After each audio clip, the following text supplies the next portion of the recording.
Hey everyone, and welcome to Monday's edition of Stream On. I'm Jim Williams, your host, and we have a lot of ground to cover today, and I hope that you guys are ready to rock and roll. We got Justin is in the house already. Justin, how you doing? Justin's question is, it seems as if Stanford and Cal are trying to exhaust all options for the Big Ten and the ACC. They are only one vote away from the ACC invite. More clarity this week on the ACC. Yeah, I think a lot of things are going there. Excuse me. Hey, good morning, Buckshot Kid. Good to see you. Justin, I think the key element here with the ACC is what happens tomorrow, because that's the day that you can exit the ACC if you wish. If you want to buy yourself out of it. Now that would, Florida State, we know, is going to challenge that. Now, the whole thing depends on, can Florida State actually physically get themselves out of there? And where, by the way, are they going to go? Because right at the moment, there has been no invitations. So I think that what we're seeing here is, if this were a month ago, right, and it was Stanford, Cal, and the other 7, I guess it would be, because it would have been 9. I think they would have onboarded that. I don't think at this point in time, even though they're one vote away, the trend is going away from that. Okay, so they may be one vote away over the weekend, but they may not. If FSU stays, then there's the idea of who's going to pay for Stanford and Cal to join the conference. And I think that that right now, I do think that's a problem. I don't think the Big Ten, they've tapped out. They tapped out with adding Washington and Oregon. I don't think they've got any more interest in adding Stanford and Cal at this time. So my guess is, and that's just what it is, we'll find out more of this tomorrow, but I do think the clarity is going to come this week, as you say, because let's see what happens to Florida State tomorrow. And there's just, going the ACC going to Stanford and Cal, or having Stanford and Cal belong in your conference, is not as appealing, because they just don't bring the kind of cash that you would, you would hope they would. And so I think that even though they're only a vote away, I think they might be, and I think the trend is getting there, that maybe the value of Stanford and Cal coming on board the ACC might not be enough for everybody and their grandmother to have to pick up and go out to Palo Alto and to and to Berkeley to play games out there. But you're absolutely right about the clarity aspect. We should know certainly within the next 48 to 72 hours whether there's any growing interest in that. Now, I know a lot of people were talking about the push from Notre Dame. The push from Notre Dame was really not that much of a push. It was more of a wouldn't it be nice to have them kind of thing, because again, Notre Dame has a vote, but as far as the sway they have, it's definitely, we don't know how much sway they have at this point in time. So absolutely 100%, we'll have to see what goes there. Good morning, Buckshot. Good to see you in the house. Anybody got any more questions with that? That's okay. Let's take a quick look. Yeah, hey, how's it going? We got how are things trending for the ACC? Does it look like some members will be poached, or is a merger still an option? Okay, that's a good question, and I think that let's go with the first part first, and that would be the ACC. There's probably legitimately, I'll say 8 teams that the PAC would feel, and again, the PAC's being driven by Stanford, so there's probably 8 teams that, and it would be SMU because it's SMU, and they're willing to pay, will take a very small portion. Then you've got Rice, you've got Tulane, you've got South Florida, you probably got Memphis, you probably got Navy, Temple, Tulsa.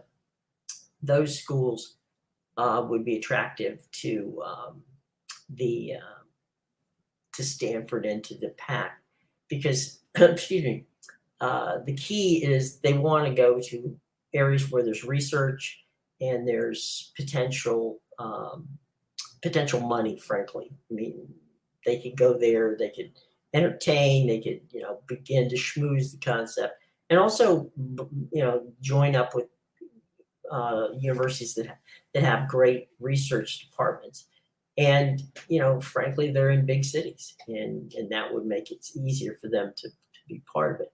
So does it look like there's some? And yeah, there's probably a couple, 2, 3 in the Mountain West that would be of interest to them.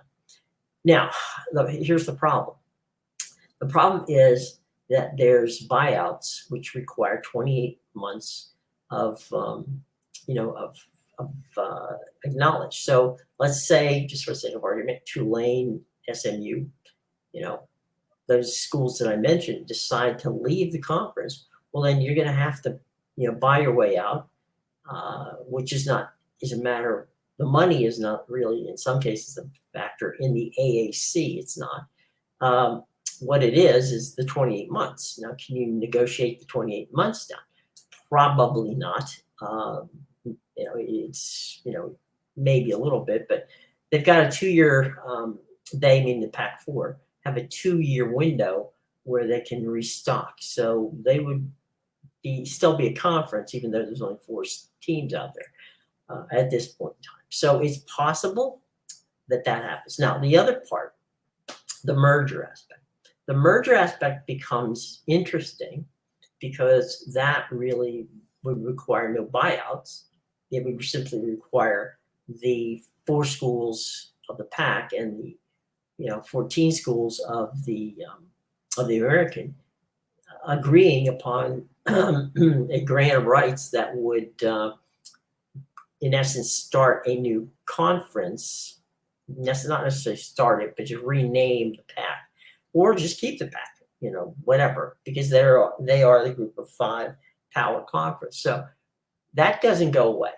You can't take that away at this time. So I would, Oliver Luck, Michael Resco know each other well. They've known each other when they were back in the Big East together. I would think that that's going to get every consideration. There'll be a lot of consideration for a merger of some sort. And no teams are going to leave, just for that, in case people want to know. Follow-up question.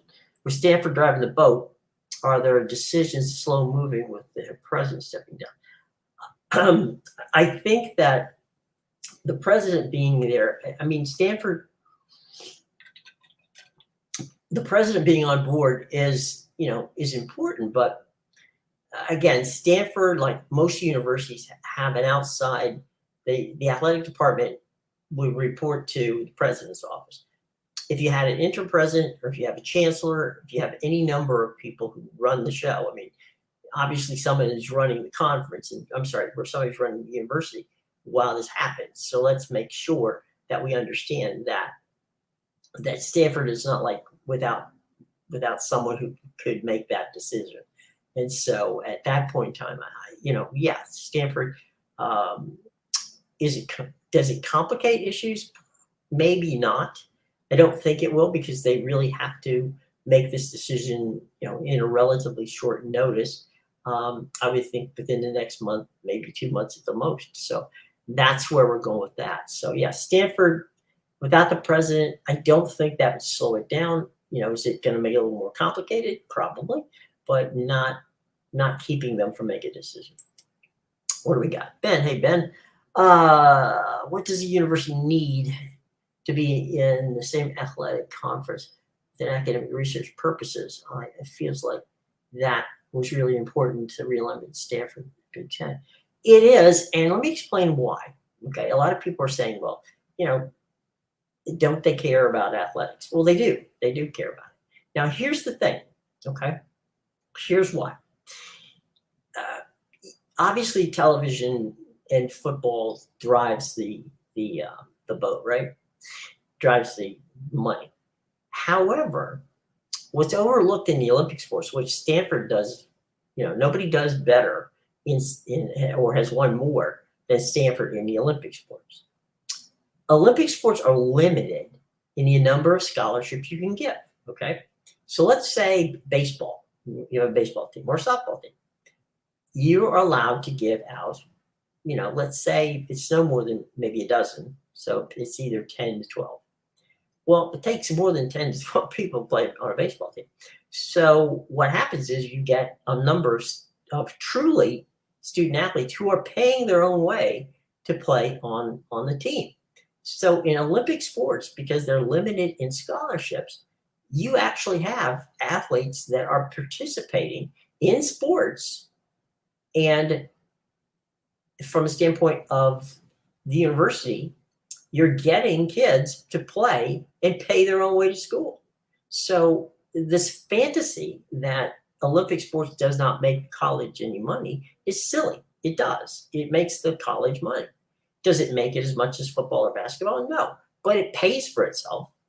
And, that's why Stanford has realized, and by the way, because most of those kids, you're not going to have pro swimmers and pro, beach volleyball players, or you might, a couple, but you get my idea. The whole concept of going through the Olympic sports is that these kids are going to graduate from school, and they're going to come back and they're going to be very, psyched about the possibility of playing, of being alumni who's going to support that program. So they're going to support if they were on the swimming team, they'll support the swimming team. If they're on the baseball team, they support that. So whatever it is, the Olympic sports, the lie out there, the big lie is that they don't make any money, which is not true. They do make money. Do they make football money? No, nobody makes football money. But they do make money for the college. So there you go. Let's see what we got here. My bias and alum status at Fresno State is mainly impacting judgment. Can you please, from a perspective, in case for excluding? I think Fresno State wouldn't be a bad add to the pack. I mean, I don't think that at all, Brendan. I think it'd be a good one. I think the key is, I think the key for Fresno, it's in Central California. It's a good school. It's part of the California. It's not the same California system as Cal Berkeley, but it's part of the state system. I think in the past there was a hesitation to pull the thing on Fresno because of the thought that, okay, well, we've got four, back when they had USC and UCLA, we have 4 schools in the state of California. Why do we need more? So that might have played against it. I don't think Fresno State would be a bad add at all to the new pack. If that were, I would imagine, San Diego State, Fresno, Boise, UNLV. I mean, there's 4. I mean, you go to the mountain, and those are the states closest to what we now know is the 4 teams of the pack. I think there's a lot of value to take a look at there. So I wouldn't be so hesitant in my mind. And I think Oliver Luck, because Oliver Luck came from West Virginia, and he's going to take a different look at these schools than maybe Stanford or some of the others might have done in the past. So I wouldn't rule out the opportunity for Fresno to get in there. Is it going to be I don't know what the criteria is at this point in time for it, but I do believe that with a guy like Oliver Luck in charge, that you're going to get plenty of of consideration, because Oliver Luck understands being with a West Virginia where people were,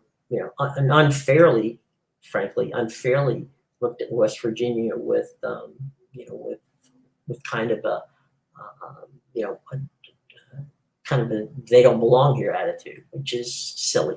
And so I would definitely say that, you're going to want to have, if you're going to get, I'll tell you what, with Oliver Luck, Fresno State's going to get the fairest look at Pac-12 or Pac-4 of anybody who's ever been involved. So I think that's what we're looking for, which is that's all we're asking anybody to look for is, the opportunity to do that. So I think you're going to get it from Oliver. He's a good dude. So let's see what we got here coming up. Let's see. Okay, buckshot. Could you see the Ivy League expanding into Canada just to stick into Stanford? You know what? I don't think the Ivy League pays attention to Cal and Stanford. They're fine. They're fine. They're not. They don't care anything about Cal and Stanford. I think the Ivy League is just basically looking out there and kind of just laughing at it and saying, heck, who cares from that standpoint? But that's funny. That's a good one, Buckshot. I appreciate that one. You're welcome. Anytime. Come back often. Hey, guys, do me a favor. Hit the bell, like us, subscribe, and comment in the comments below. If you want to come back later and you've got something you want to ask, you can comment below and come and see. So subscribe, hit the button, and like us. We like to do this. We're going to do it every day, Monday through Friday. So please subscribe, hit the bell, and like us. Okay, cool. All right. What about Sunbelt schools to the Pac? Georgia State, App State. Good question. I think Georgia State plays in Atlanta. That might be interesting. I would think, and I'm going to just put it this way, okay, Kenneth, if the ACC loses schools, I know the ACC knows Appalachian State and Georgia State probably as well as anybody. My best guess would be that if a Power 5 conference is in the cards for Georgia State and Appalachian State, that it's going to come from the ACC, because if they lose, say, Georgia Tech, or if they lose a Carolina school, then Georgia State and App State certainly would be good fills for that. So I wouldn't look for the Pac to do it, because I just think that might be a step too far from travel and all the other stuff that goes into it. But I certainly wouldn't discount what's going on in a new and improved ACC down the line, because a lot of this stuff is going to be down the line, guys. So be patient. I do think that those two Sunbelt schools have got some potential. Okay, all right, cool. Let's see. What do we got here? Is it safe to assume that Stanford played a role in the demise of the Pac? Believe that they were worth more than they really were, but the ups and downs. Oh, I don't think there's any question about that. I think you're absolutely right. I think that that Stanford and Cal probably balked at the $32 million that they were offered by ESPN and Fox, which ended up going to the Big 12. And so, yeah, I don't think there's any question Stanford and Cal, probably Oregon and Washington, was guilty of that as well. I think overvaluing themselves was, possibly one of their major downfalls. And certainly, it wasn't the one factor. I mean, there's a bunch of factors as to what caused it, but did that play a role in it? Sure. You're 100% right. I agree with that. What are the downsides for the schools in the AAC under a Cal Stanford leadership? Basically, that Stanford would be the the driving force in there. Now, is that a bad thing? You know, I don't know that it would be if a newly constructed PAC were involved. I don't know that that's a bad thing at all. But what I would say is that it's likely to have a lot more. They're going to have schools there that they value academics and athletics in a way that is not counted on, wins and losses, national championships or not national championships. So I think that's probably going to be something that we're going to have to look at, and we'll go from there. But yeah, 100% that it's going to be for the schools. The downsides for the schools in the AAC is just a matter of perception, probably. But if I'm an AAC school and I'm in and they merge with the PAC, I'm not, it's cool. I don't care. That just means more money and I'll get it into a Power 5 conference. So the downside is that you're dealing with, Stanford, which may dictate what their schedule is, Cal to a lesser extent. But certainly remember that there would also be Washington State, Oregon State. Those are good programs that I think are very much like many of the schools in the AAC. So I wouldn't be too upset about that if I were you. I would 100% think that you want to, let's be, for me as a USF rep, I'd be more than happy to, have Stanford look down at me if I can still be in Power 5 conference. So I think that the upside is more than the downside, if that makes any sense, in being there. So, it's a good question, though. Very good question. All right, what do we got? We got Jeffrey. What do you got, Jeffrey? What is the timing of the next move? Is there any option for a three-way merger? Look, I wouldn't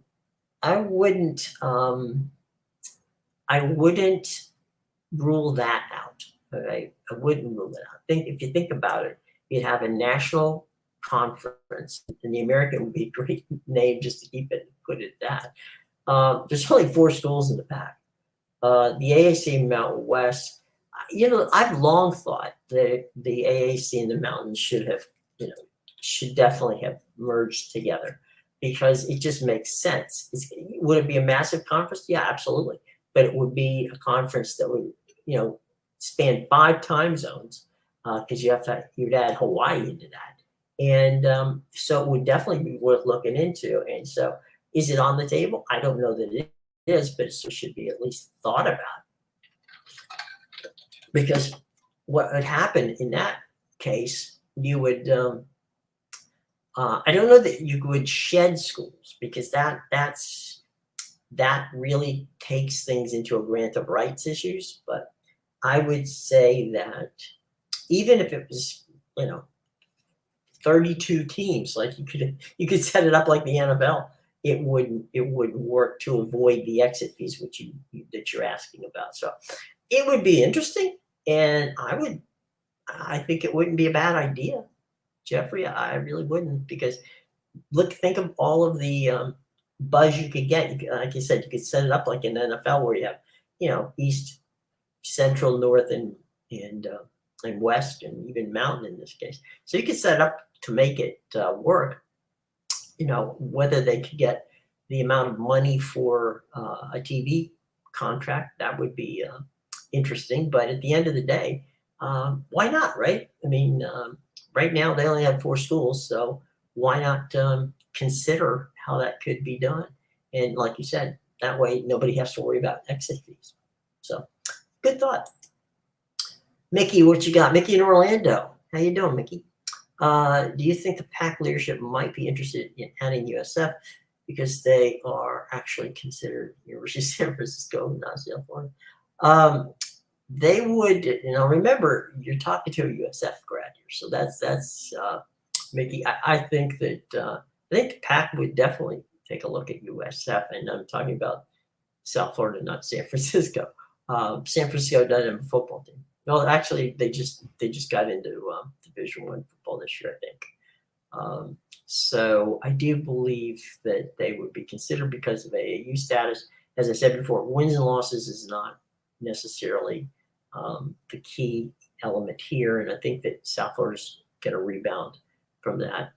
Just for the record, Mickey, I was a booster of Central Florida getting into the Big 12, and I was happy for them when they got there. So we'll see. I do think that South Florida would be would they get there? I don't know, but I do believe if you take South Florida, if you take Rice, if you take Tulane, if you had SMU, I think those are some of the schools that are going to get the most view from the pack because of their relationships to research and the fact that they're in big cities. So absolutely. And as for San Francisco, given the fact that they already have two schools in the San Francisco Bay Area, I don't think that's going to happen. But anyway, that was a fun question. Thanks, Mikey. Okay, blah, blah. One of my favorite names. Can you expand more on UAB?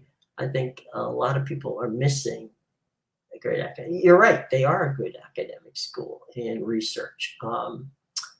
And college football for sure. I mean, Birmingham is a good place.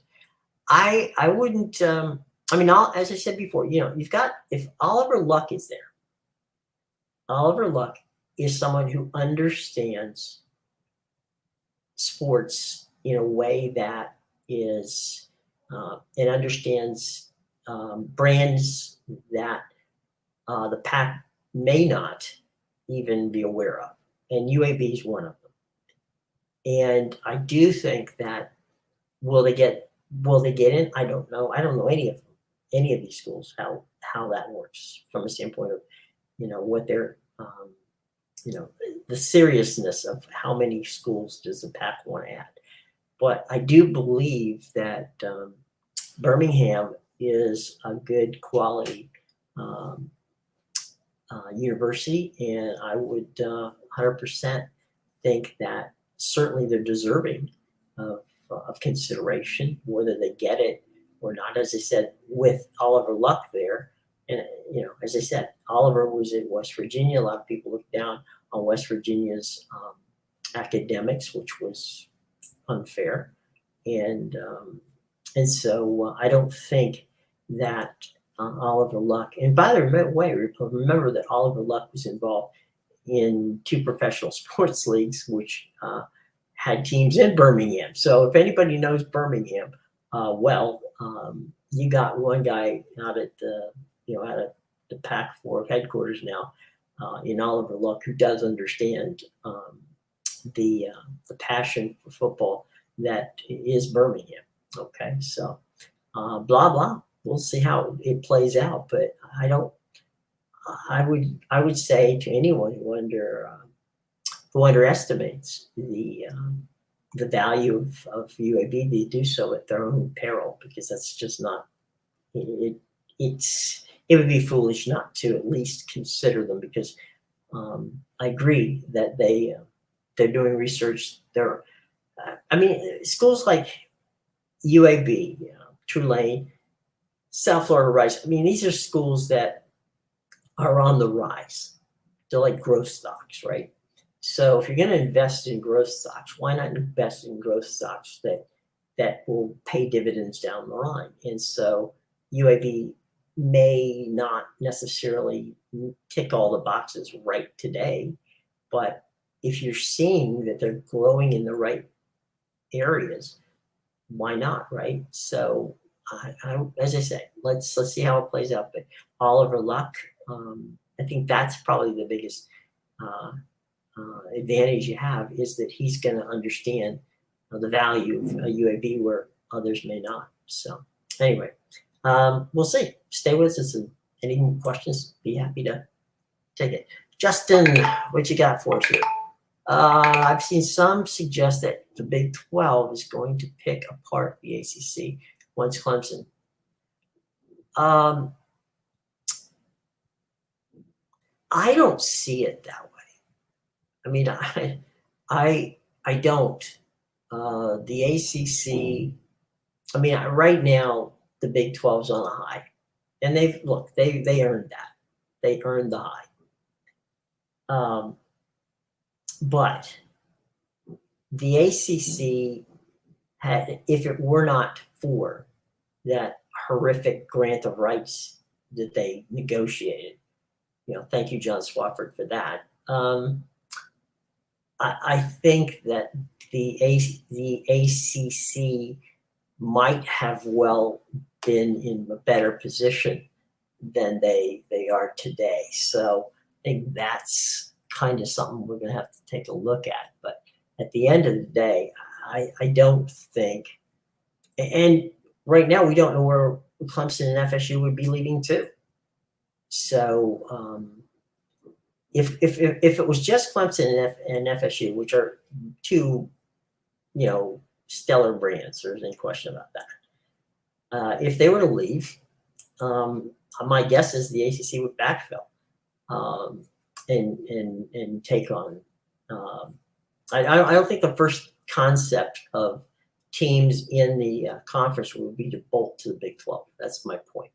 I think what they would likely do is see what is out there that might be helpful to them and backfill that, because there's still going to be some good brands left there. So before they're added to the Big 12, I think the ACC, now, could they end up having schools leave and go to the Big 12? Sure, that's possible. But I don't think that the Big 12 is going to pick them apart like some of the Big 12 fan base does. I think that the ACC has plenty of juice from that standpoint, and they may, they're certainly going to fight back. It's not going to be, you're not going to just walk in and take schools. And I do believe that ESPN would benefit from, as you put it, and I agree, a viable ACC. So they can't afford, ESPN needs the Atlantic Coast Conference to survive. I mean, that's a fact. They need it to survive. So I can assure you that the Big 12 picking them apart, no, that's not going to happen. What is there going to be some teams that might be swayed to go to the Big 12? Maybe. But again, I think it's far too important to the ACC to keep things, as they are, or as I say, backfill and make it work, than it is to allow them to go, because the Big 12 is something where the football aspect of the Big 12 is really Fox. ACC has that, in the basketball, which is at the moment the most valuable asset that the ACC has, would go to Fox, and that is not going to something that the ACC is going to want to have happen. The ACC is invested in, the ESPN is invested in the ACC network, and frankly, the ACC, I reported this numerous times, the ACC has always, they were one of the first to go out and jump after the PAC.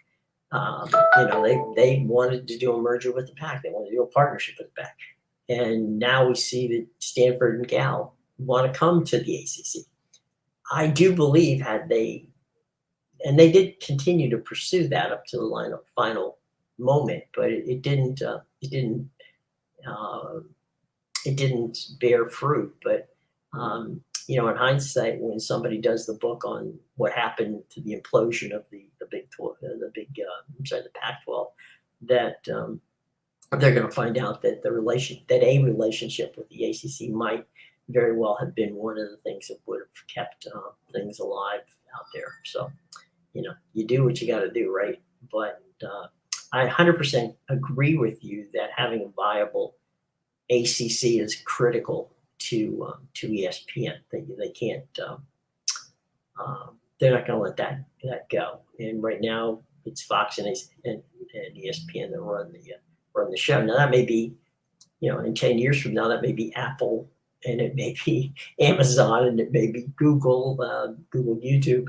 It could be any number of them. But right now, no, I think they got to keep that. So we'll see how that continues to play out. But I think, Justin, you bring a very good question there in the viability aspect.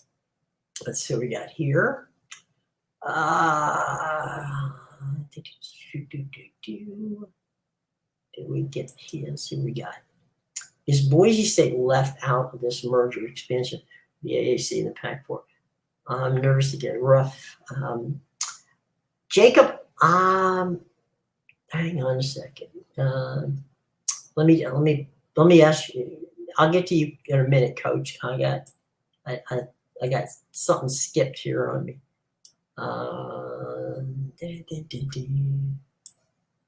There we go. I'm just trying to see where we are. We're trying to be Justin. Okay. Let me run down this for you. Jacob, I'll be right back to you. All right. Kenneth has similarity. You think ECU will get a fair shake in the AAC Pac-4 negotiations? I don't see why not. It's football school loyalty, ACC, good tradition, great attendance, 100%. I mean, my only part of ECU is getting there, but no, ECU has a fan base and a group of people that 100% love the school and support the school. And look, if the ACC were to the AAC, we'll just call it the American, make it simple. If the American in the PAC were to deal in a merger, I don't think that would be a problem at all for East Carolina. I think they would be a loyal member. They'd be right there. So if I know it's funny. I've seen a lot of ECU people nervous. There's no reason to be nervous. Look, they're not going to. The one thing the Americans not going to do is cut football. Cut programs from any of that. So I would think that the ECU would be fine if they got to a merger aspect. Charlotte's grown 30 times. I don't want to see it. Yeah, look, Charlotte, 100%. That it'd be interesting. Seems as though Western schools don't like Charlotte. Can you explain? I don't know that they don't like it. I think that Charlotte's new to the American, and I'd go back to when Cornbread Maxwell played at Charlotte. So I know that Charlotte is a good university and has always had a passion for sports. So again, I hate to keep going back to Oliver Luck in this, but Oliver knows Charlotte. So again, this whole thing, guys, plays into what happens with a merger, right? Can you put together a partnership or a merger, which then allows schools like ECU and Charlotte, okay, to suddenly become on a national scale, larger than they have been in the past, and it shines a bigger light on it, and you get more TV time, and there's more people who are engaged in what's going on. So if I'm Charlotte or ECU, any of these schools, I don't worry about whether or not the Western schools that don't like me or not like me.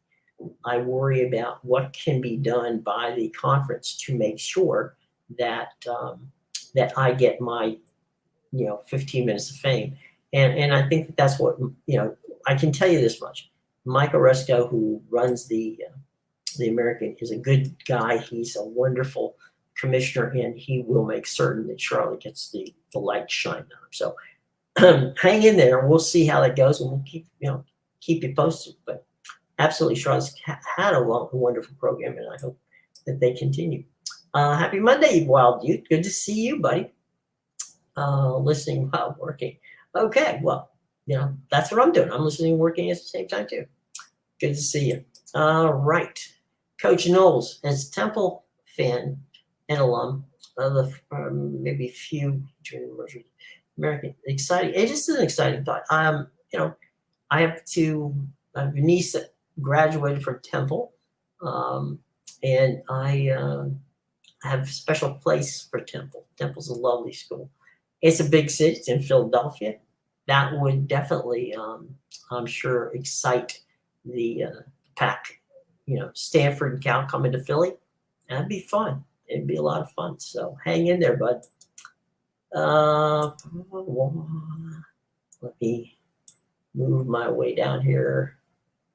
Boise State, that's where we were. Jacob, took me a while. Sorry, buddy. Coos' Corner, good morning, Coos. Good to see you in the house, buddy.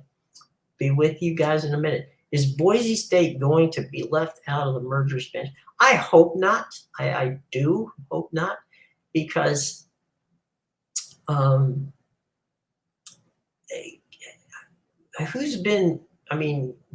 Boise State is basically torched, along with Fresno State, has basically torched the pack in the non-conference games. I mean, they've beaten up on them on a regular basis. I think they'd be foolish not to look at Boise. Now, if the merger with the AAC happens, does that mean that Mountain West schools can't be involved? No, it doesn't. And also, it doesn't mean that Oliver Luck at the end of the day, as a consultant, may say, you know what, as much as we like what's going on with the AAC, from a purely dollars and cents standpoint, it makes more sense if we would maybe merge with the Mountain and maybe poach a couple of 3 or 4 AAC teams. So there's a number of variables here. I would hope that Boise would get consideration, because you're right, they've been left out of any of the merger expansion conversations for a long time, and I don't think that's been fair, because it 100% is something that I believe they have proven year in and year out that they deserve. So let's hope that Boise gets some love here, because they certainly have shown that they deserve it. So I'm with you, Jacob. All right, Roberto Gonzalez, what's new with UConn? I still think that UConn's going to be in the Big 12. When? Good question at this point, but I do believe they're going to be in the Big 12. It may not be for a couple of years, but UConn is a favorite of the commissioner and Mr. Yormark. Had the 4 corner schools not made that jump, I think UConn would be there now. So had they not gotten those 4 schools from the Pacific Coast Conference, I do think UConn would be there. But unfortunately for UConn, they did. And maybe if even 2 of them would have done it, they might have added UConn. But I think Brett Yormark wants UConn. I know Brett Yormark wants UConn. So, a little more patience, Robert. I know it's tough because UConn has been through a lot, and that's for sure. But I do think if you hang in there, buddy, a couple years down the road, UConn will be part of. The Big 12 has to go east. They've gone way west, and they haven't made it easy on UCF or West Virginia from the standpoint of having to travel long ways. So they need some help, and I think that an eastern swing for the Big 12, for the next TV contract will probably be it. So hang in there, and don't worry too much. Things are